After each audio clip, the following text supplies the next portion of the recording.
Una vegada era un rei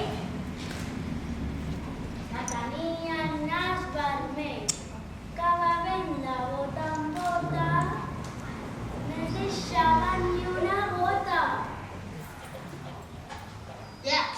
No m'agrada aquest pillet. I aquest altre encara menys. No trobant cap vi prou bo, va haver de fer un altre bo.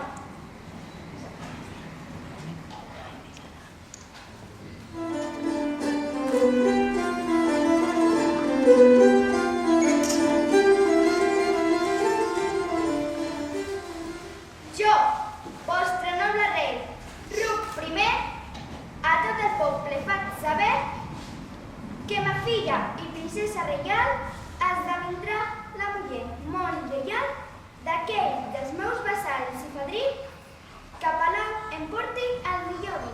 Ho man així qui em dono fer. Jo, Ruc primer. Jo sóc la filla de guerrer que tenia el nas vermell, es moria de tristor perquè estimava un trobador. Un dia el seu pare em va dir: Et casaràs amb qui dugui el millor vi. ai, pare, benvolgut pare, jo no vull casar amb el pare. Van entendre quines paraules va muntar aquell rei de valor de les terres als confins i arribaven bons vins de mora i de picamoixons. En sortien molts minyons del camp de Tarragona, de prop de Barcelona, de Lleida i de Girona, el mateix del Vallès, com també del Penedès, de tot arreu els fadrins arribaven amb llurs vins. Senyor, tortuga bon gran, el bon vi del Priorat. Aquest vi molt m'agrada.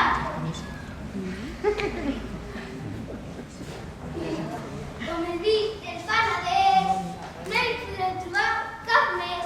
Això ja ho veurem després.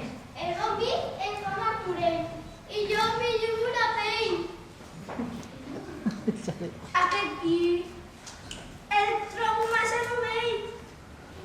El vi de Reus és molt bo si us el beveu amb porró. Déu-n'hi-do, Déu-n'hi-do. Beu vi de Perelada, que té molta anomenada. És veritat, també m'agrada. Jo vi és el de Vendrell, que fa caure el claret. D'aquest ja en tinc al castell. De Sagàs, que hi ha un vi, i els xiquets, ho poden dir. Ai, que et començo a dormir.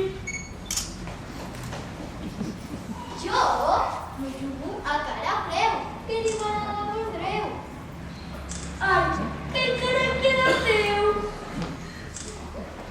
Un bon got de vi d'Alella i ets segur que casa veia. No m'oferim cap més copa perquè estic com una Vostra filla m'envia amb un got de malvació. Ai, que tal se m'estavella? Gran senyor, deixeu-lo dir i feu-me cas tan sols a mi. Vi blanc de Sant Sadurní, de tot el millor vi.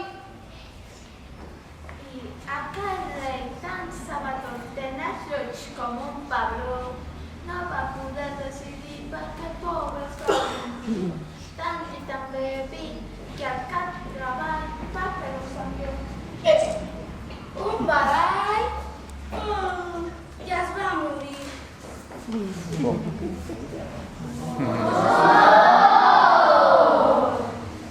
I des d'ençà amb tristesa es plagia dia i nit aquella pobra princesa sense pare ni mare. Ai, pare, inoblidable pare, i amb qui em casaré jo ara? Però ve tu aquí, que un bon matí va passar un trobador i sota l'arcó li va dir aquest poema. Bella y dolce princesa que consuma el pressa, perquè creus que ningú et vol. Escolta aquesta poesia que t'ha dit un trobador que t'estima de debò. Jo et daria llet d'ovella i formatge del més fi i la mel de les abelles si et volguessis casar amb mi. Et faria un llit de roses i tindries un coixí de conselles oloroses si et volguessis casar amb mi.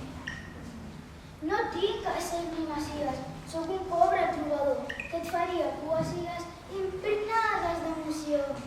Tot això et puc oferir si et volguessis casar amb mi.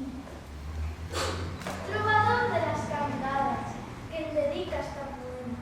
Et diré moltes vegades que també t'estimo. I la princesa enamorada es casa amb el trobador. Repicaran les campanes i es va fer una processó. I tots ballen sardanes com per la festa major. I es cantaran caramelles i sortiran els gegants i s'encenderan fogueres com per la nit de Sant Joan.